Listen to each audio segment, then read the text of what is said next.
Hello दोस्तों, स्वागत है आपका ब्रेन ट्यूब में। हम क्लास 10th की मैथ्स का चैप्टर नंबर 2 बहुपद पढ़ रहे थे। आज के वीडियो में हम देखेंगे कि बहुपद का शून्यक कैसे ज्ञात किया जाता है। बहुपद का शून्यक ज्ञात करने का वही तरीका होता है जो किसी बहुपद का गुणनखंड ज्ञात करने का होता है।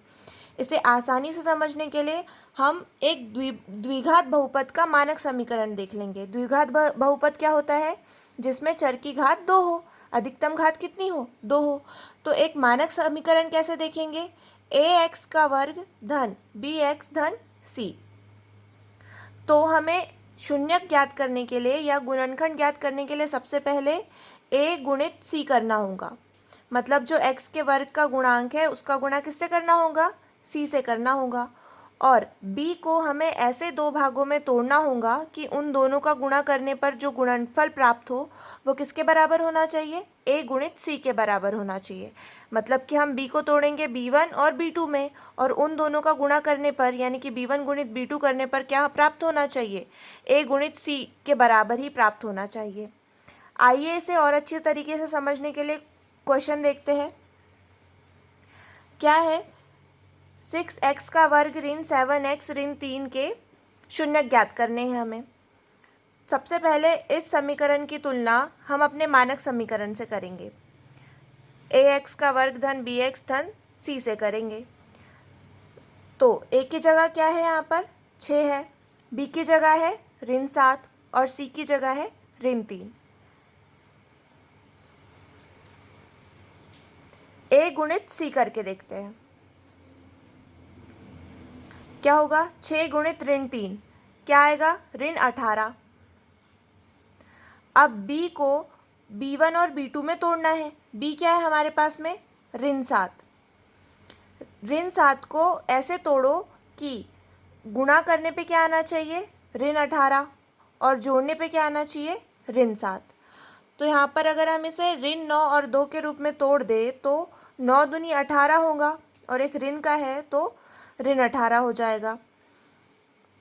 और ऋण 9 धन 2 करने पे क्या प्राप्त होगा? ऋण 7 प्राप्त होगा।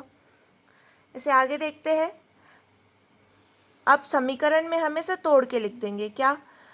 6x का वर्ग ऋण 9x प्लस 2x ऋण 3 लिखा है। क्या किया हमने? 7x को किस में तोड़ दिया? ऋण 9x धन 2x में तोड़ दिया।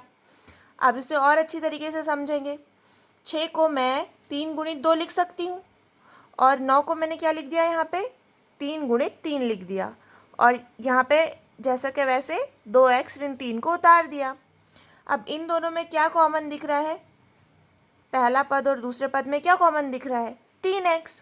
हम उस 3x को बाहर ले लेंगे। जब हमने 3 और 1x बाहर ले लिया तो पहले पद में बचा 2 और x लिख दिया है यहाँ पे। फिर यहाँ से 3x लिया तो बचा 3। यहाँ पर कुछ नहीं कॉमन लिया तो क्या ले लेंगे? 1।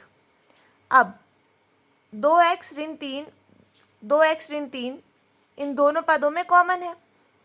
उसे जब बाहर लेंगे तो यहाँ पे क्या बचेगा? 3x, और यहाँ पर बचेगा धन 1। तो इसके दो गुणनखंड प्राप्त हो गए, 2x ऋण 3 और 3x धन 1। जब इन दोनों गुणनखंड को 0 के बराबर रखा तो क्या हुआ?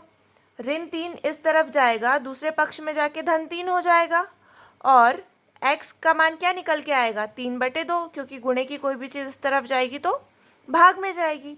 इसी प्रकार दूसरे गुणनखंड को भी किसके बराबर रखा? 0 के बराबर रखा। धन का 1 दूसरे पक्ष में जाके ऋण का 1 हो जाएगा, और x का मान क्या आ जाएगा? ऋण 1/3। तो यही दो मान बहुपद 6x का वर्ग ऋण 7x ऋण 3 के शून्यक है। अगर हम x की जगह 3/2 और ऋण 1/3 रखेंगे तो इस बहुपद का मान क्या हो जाएगा? शून्य हो जाएगा। शून्यक वही होते हैं जिसका मान रखने पर बहुपद क्या हो जाए? शून्य हो जाए। आप रख के देख लीजिएगा, इनका मान, बहुपद का मान शून्य प्राप्त होता है।